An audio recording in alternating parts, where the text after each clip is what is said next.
todos los televidentes. Lo mismo para nosotros. Venimos trabajando muy bien en la Comisión de Defensa del Consumidor. Hubo algunas reuniones informativas con las asociaciones de consumidores. Presentamos este proyecto de Código del Consumidor junto con el presidente de la comisión, que es Diego Mestre, y algunos diputados más.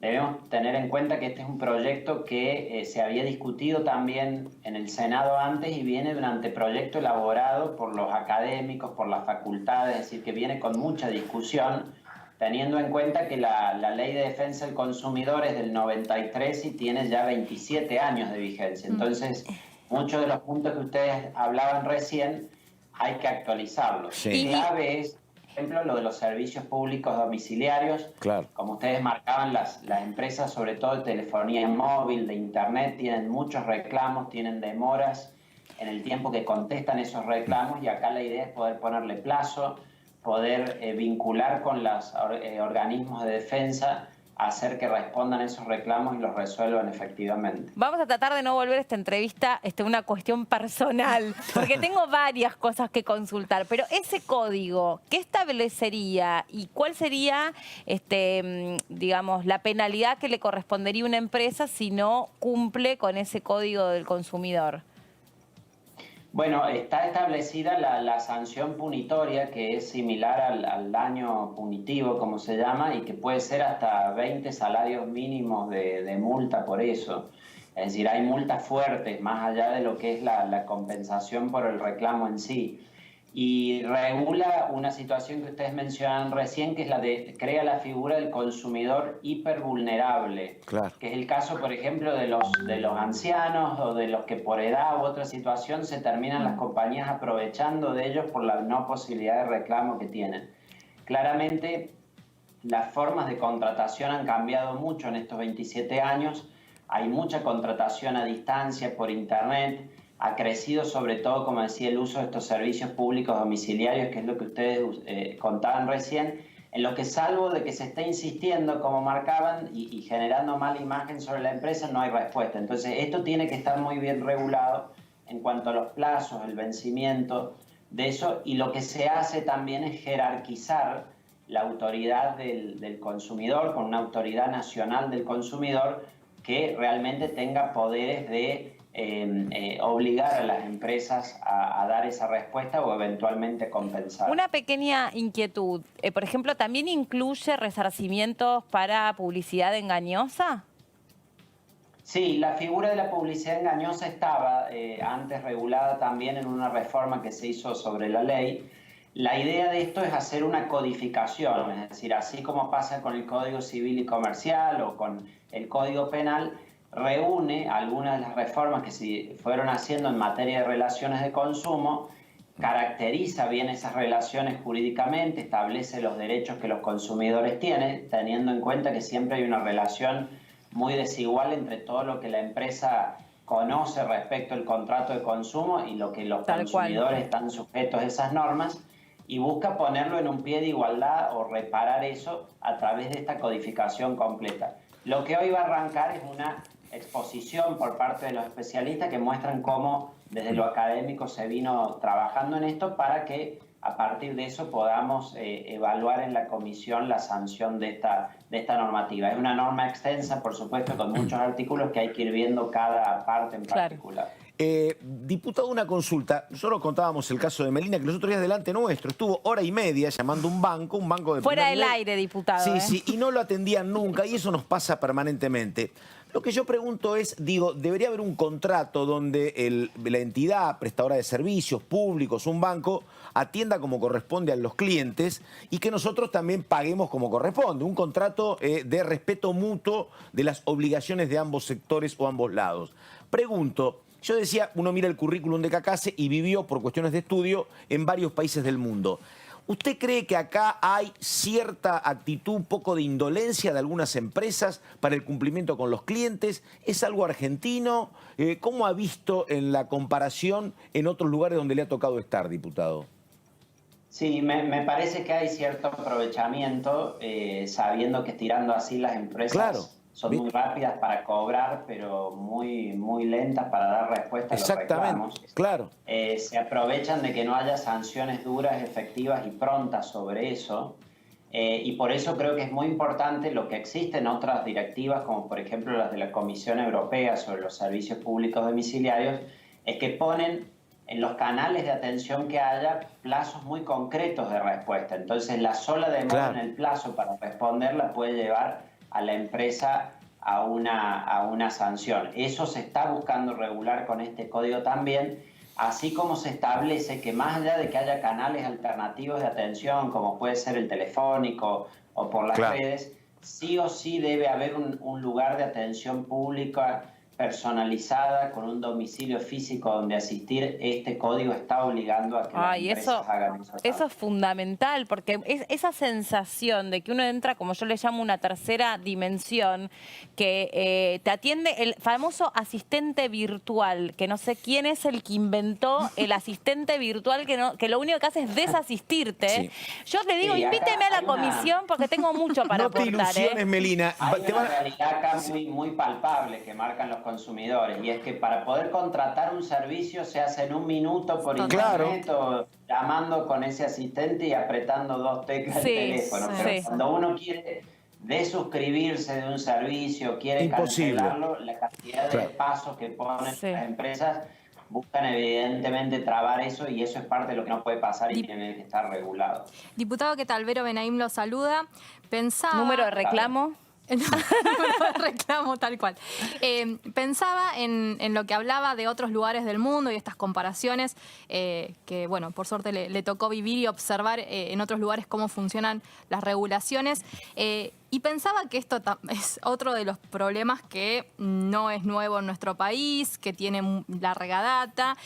¿Por qué cree que ninguno de los gobiernos se ha puesto firme básicamente con estas situaciones y ha dejado básicamente el libre mercado en ese sentido para que las empresas hoy se avancen y estemos hoy, 2020, discutiendo un código de defensa al consumidor? Es muy buena pregunta esa, porque acá hay 2 temas que van de la mano en realidad. Uno es el de los derechos de usuarios y consumidores y el otro es el de la defensa de la competencia en el mercado. Argentina tiene tradicionalmente esquemas de mucha concentración en el mercado de los servicios públicos. Hay mucha concentración en el mercado de telefonía, hay concentración en el mercado de TV por cable, hay concentración en la provisión de Internet.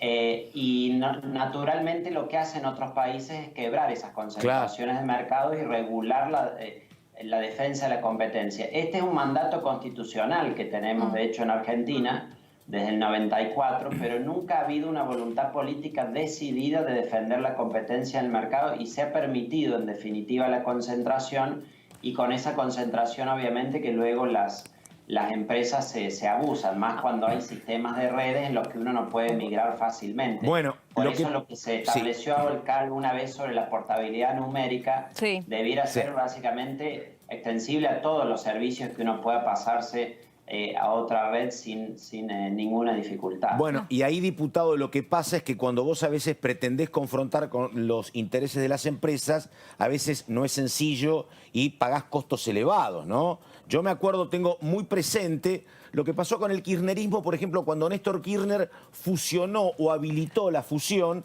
de Multicanal y Cablevisión, dando lugar a una concentración, la verdad, que no correspondía. Bueno, cuando Cristina Kirchner elaboró una ley que apuntaba a algún tipo de desconcentración, bueno, la verdad que la confrontación mediática empezó y dura todavía 10 años después. No es sencillo la confrontación con las empresas, ¿no? No, obvio.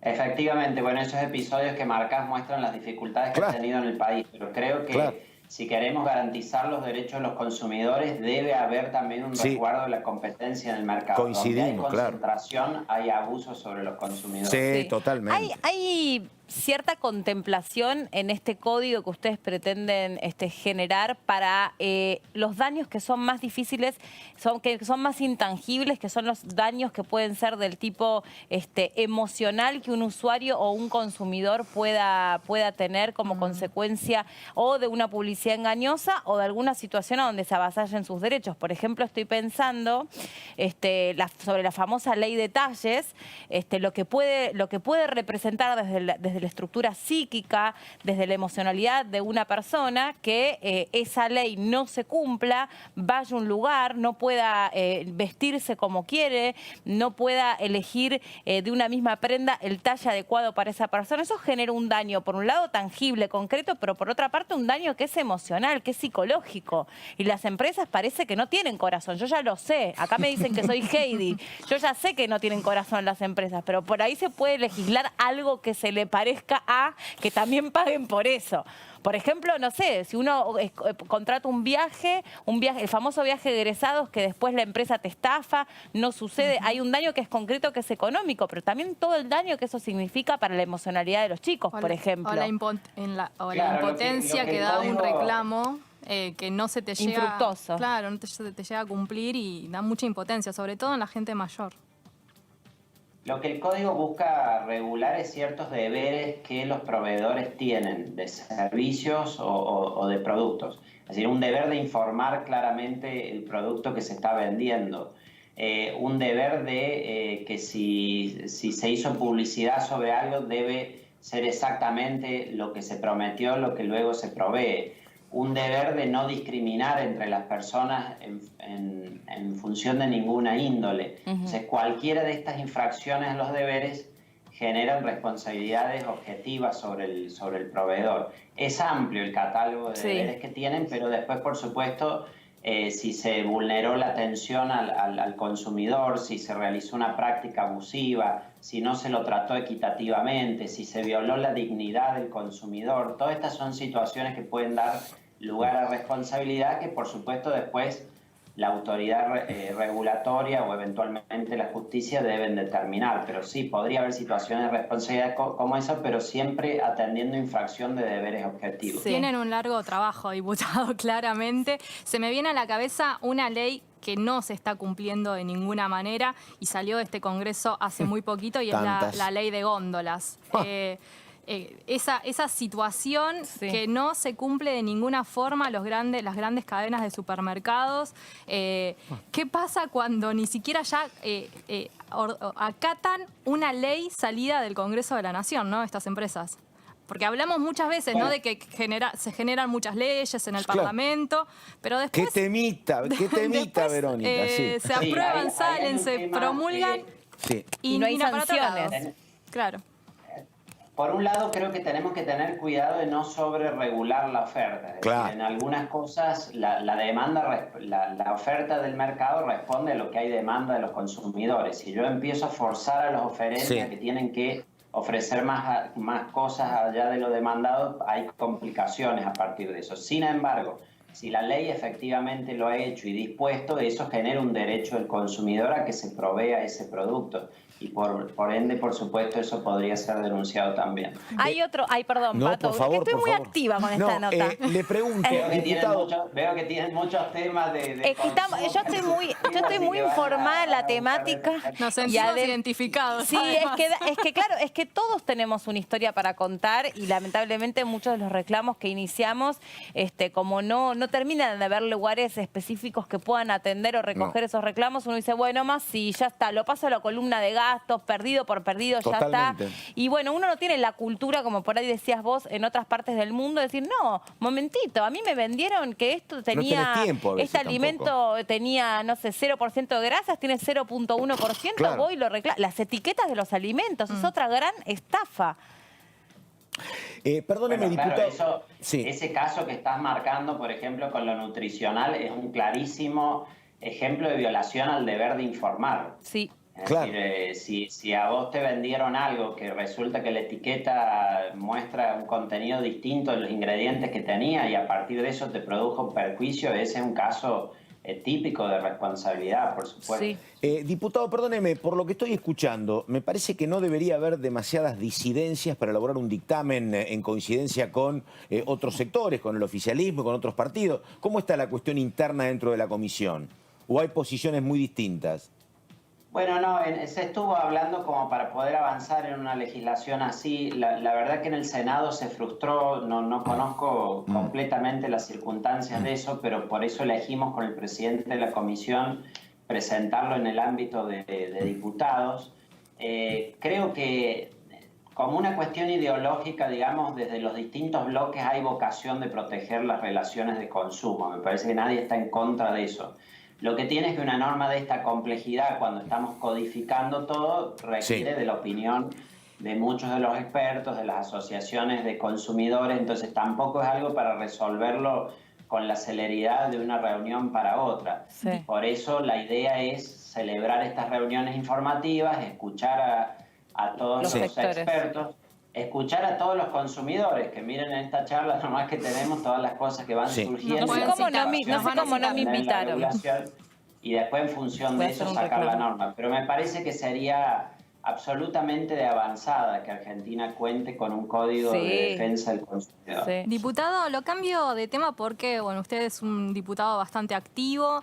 Quería saber cómo viene el tema de si tienen alguna novedad respecto a la reforma jubilatoria, si hay algún tipo de fecha de ingreso del proyecto finalmente ya por parte del Ejecutivo Nacional. Eso por un lado. Y por otro, una opinión respecto al presupuesto 2021. Sé que no integra la comisión que va a volver a reunirse mañana, pero que estuvo también participando, escuchando la palabra de los cuadros técnicos del Ministerio de Economía. Sí, ahí te uno en algo los dos temas. Bien. Yo ayer envié unas preguntas al Ministerio de Economía sobre el tema de la movilidad jubilatoria, que es el gasto principal del presupuesto. La mitad de todo el presupuesto son prestaciones en seguridad social. Y primero se ha rebajado el cálculo que había para el año 2020. Nosotros cuando aprobamos la ampliación presupuestaria, las prestaciones de seguridad social eran 2.63 billones de pesos. Ahora se han rebajado en 40.000 millones a 2.59 para el cierre de 2020. Primero, con este crédito no alcanza para pagar siquiera las jubilaciones que están vigentes para el 2020, ni mucho menos si se diera un aumento en diciembre que presumimos debiera estar con el mecanismo de los ajustes trimestrales. Es decir, la plata que está prevista para 2020 no alcanza para pagar un incremento de jubilaciones. Si se diera el incremento de jubilaciones y uno anualiza lo que se dé a fin de año para todo el 2021, entonces el aumento que se daría en 2021 es muy bajo por el arrastre que ya tenemos. En consecuencia, no está el aumento que el ministro de Economía dijo de 30,5% de un año para otro. Eso es si tomáramos todo 2020 con lo de 2021, pero las jubilaciones ya en diciembre son más altas que en enero, obviamente. No está la previsión de cálculo para pagar eso y por eso les he enviado a los funcionarios del Ministerio de Economía las preguntas sobre esto con la idea de que nos respondan el día de mañana. Iban a presentar antes de que terminara noviembre el proyecto de movilidad, el mes ha terminado y aún no lo han hecho, pero anticipo... Antes de que terminara septiembre, quiso decir, ¿no? Que va a haber un ajuste en términos reales sobre las jubilaciones. Es decir, no todas las jubilaciones, al menos, o no las jubilaciones en su conjunto van a acompañar a la inflación con la previsión que tenemos hoy en el presupuesto. Quiso decir septiembre, ¿no? Antes de que terminara septiembre. Sí, antes de que terminara septiembre. Sí. Porque dijo noviembre, me quedé como... disculpa, si no, antes de que terminara septiembre iba a estar el proyecto. Sí. La idea sí es tenerlo sancionado para noviembre. Ok, perfecto. Diputado, muchas gracias por este contacto con nosotros. Entonces, a partir de las 3 de la tarde vamos a seguir en vivo la actividad que tenga. A las 18 horas vamos a seguir en vivo iba a seguir en vivo otra cosa. A las 3 de la tarde. A las 18 horas. Sí. El tema que ya querés debatir. Cualquier cosa le dejo un reclamito por privado. Pero hagan llegar todos los reclamos y buscamos resolver ahí. Muchas gracias, que ande muy bien. Saludos. Buenas tardes. Parece mentira, vuelvo siempre a lo mismo.